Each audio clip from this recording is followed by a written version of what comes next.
राजकुमारी अनाया और बोलता हुआ जंगल। बहुत ऊंचे पहाड़ों के बीच एक सुनहरा महल था। महल सुंदर था, लेकिन खिड़कियां बंद, दरवाजों पर पहरेदार। इसी महल में रहती थी राजकुमारी अनाया। बाहर की दुनिया से कोई रिश्ता नहीं।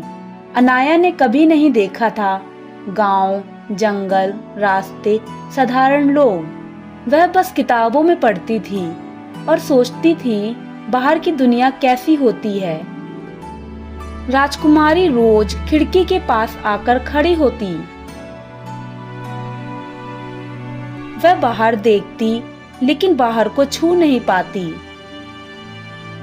उसके मन में बार बार एक ही बात आती, क्या दुनिया सिर्फ उतनी ही है जितनी मुझे दिखाई देती है?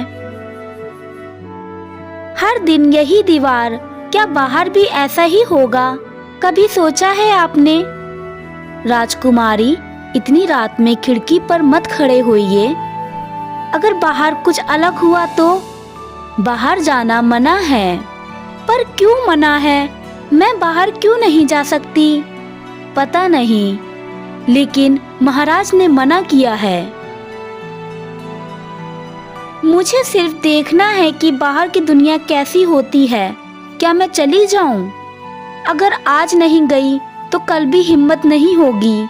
जल्दी लौट आऊंगी और किसी को पता भी नहीं चलेगा।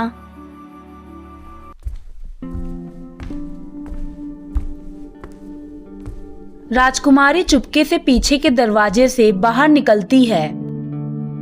कोई देख तो नहीं रहा?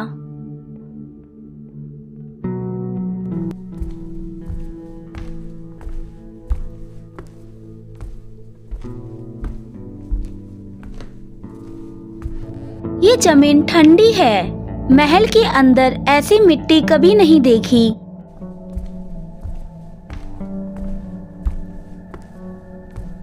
रास्ता साफ है। डर बेकार था शायद।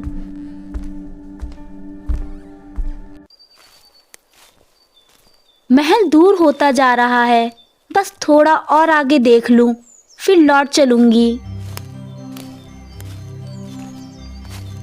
यहाँ रोशनी कम क्यों हो रही है? पेड़ इतने पास क्यों हैं? और मेरे पैरों के नीचे इतनी मिट्टी क्यों है? अब मुझे महल जाना होगा।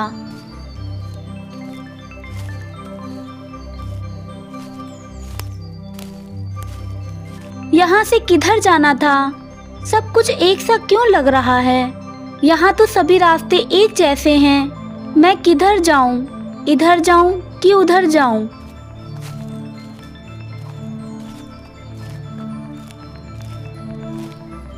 इतनी आवाजें पहले नहीं थी। हवा भी अलग लग रही है। पैर साथ नहीं दे रहे। थोड़ी देर बैठना पड़ेगा।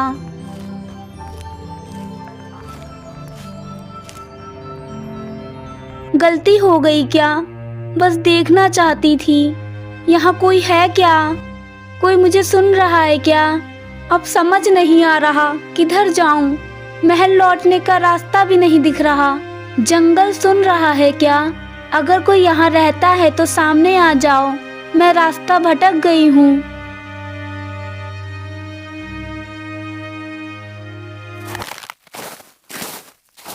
कौन है? राजकुमारी डर गई। उसने पीछे मुड़कर देखा।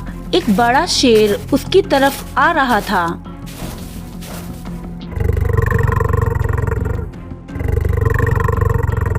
राजकुमारी बहुत डर गई। वह कांपने लगी। वह कुछ बोल भी नहीं पा रही थी। शेर ने एक कदम और आगे बढ़ाया। तभी अचानक एक आवाज आई, रुको शेर!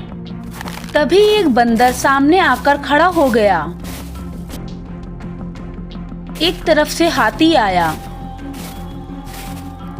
दूसरी तरफ से हिरन आया। सभी राजकुमारी के सामने आकर खड़े हो गए। हिरन बोला, यह लड़की डरी हुई है, यह किसी को नुकसान नहीं पहुंचा रही। हाथी बोला, जंगल में जो रास्ता भटक जाए उसे नुकसान नहीं पहुंचाया जाता। बंदर बोला। अगर कोई मदद मांग रहा हो तो उसे बचाया जाता है। शेर रुक गया। उसने राजकुमारी को देखा। थोड़ी देर बाद वह पीछे मुड़ा और जंगल के अंदर चला गया। राजकुमारी रोने लगी, लेकिन अब वह डर से नहीं, खुशी से रो रही थी। उसने कहा, आप सबने मेरी जान बचा ली। हिरन ने कहा, डरो मत, अब तुम अकेली नहीं हो। जब आप शेर से बात कर रहे थे तब लगा शायद डर की वजह से मैं गलत सुन रही हूँ, लेकिन अब आप मुझसे भी बात कर रहे हो, तो ये सच है ना? आप लोग बोलते हो, जब कोई दिल से डरता है तो जंगल बोलता है। मैं रास्ता भटक गई हूँ। हिरन बोला। रास्ता या जगह? दोनों। हाथी बोला। तुम यहाँ की नहीं लगती। मैं महल से आई हूँ, बस बाहर देखना चाहती थी। तो फिर यहाँ क्या कर रही हो? मैं महल से बाहर की दुनिया देखने निकली थी, पर रास्ता भटक गई। अकेले आए लोग अक्सर भटक जाते हैं। हाथी बोला। अगर रास्ता नहीं मिल रहा तो कुछ दिन यहाँ रुक जाओ। कहाँ? हमारे साथ। अगर महल वाले मुझे ढूंढने आए तो मैं उन्हें कैसे मिलूंगी? तो जंगल खुद बताएगा कि उन्हें कहाँ जाना है।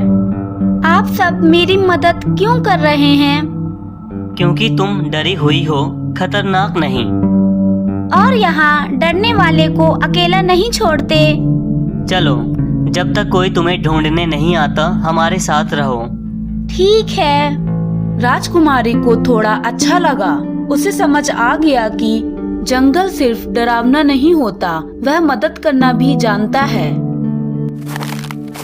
राजकुमारी जानवरों के साथ जाती है उनके घर।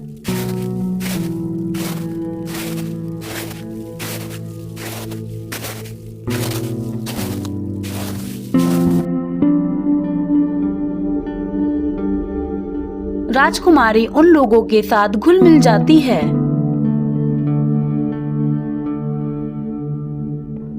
क्या ये खाना मेरे लिए है? हिरनी बोली। हाँ, यह खाना तो पत्तों से बना है। हम यही खाना खाते हैं, तुम भी खाओ, तुम्हें भी अच्छा लगेगा। हाँ, स्वादिष्ट है। हाथी बोला। तुम्हें जैसे यहाँ रहना है वैसे रहो, तुम्हें यहाँ रोकने वाला कोई नहीं है। यहाँ कोई राजा नहीं है। तो नियम कौन बनाता है? यहाँ नियम की जरूरत नहीं, जिसको जैसे रहना है वैसे रहता है। उधर महल के सैनिक राजकुमारी को ढूंढ रहे थे, मगर राजकुमारी नहीं मिली। कुछ समय बीता। अब डर नहीं लगता। यह जगह अब अपनी सी लगने लगी है, क्योंकि अब तुम अकेली नहीं हो। अब राजकुमारी को जंगल में अच्छा लगने लगा। महल के सैनिक राजकुमारी को ढूंढने में लगे हुए थे। सैनिक बोला। पैरों के निशान, यह पैरों के निशान राजकुमारी के हो सकते हैं। इस निशान के जरिए हम पता लगाएंगे कि राजकुमारी कहाँ पर है। ये पैरों के निशान जंगल की उस ओर जा रहे हैं। पैरों के निशान के जरिए सैनिक राजा के साथ राजकुमारी तक पहुंचते हैं। राजकुमारी राजा को देखकर बोलती है, पिताजी, आप यहाँ? बेटी, कैसी हो तुम? ठीक तो हो ना? हाँ पिताजी, मैं ठीक हूँ। बस यही सुनना था, बहुत ढूंढा तुम्हें। मुझे पता था आप मुझे ढूंढ रहे होंगे, लेकिन मैं रास्ता भूल गई थी।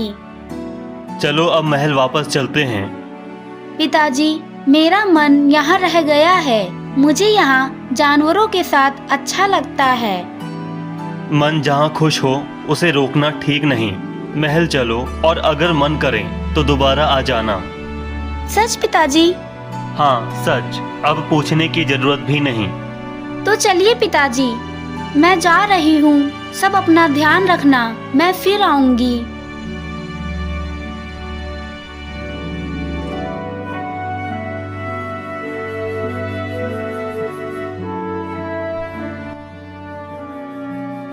अब राजकुमारी की दुनिया सिर्फ महल की 4 दीवारों तक सीमित नहीं थी, उसने बाहर की दुनिया भी देख ली थी।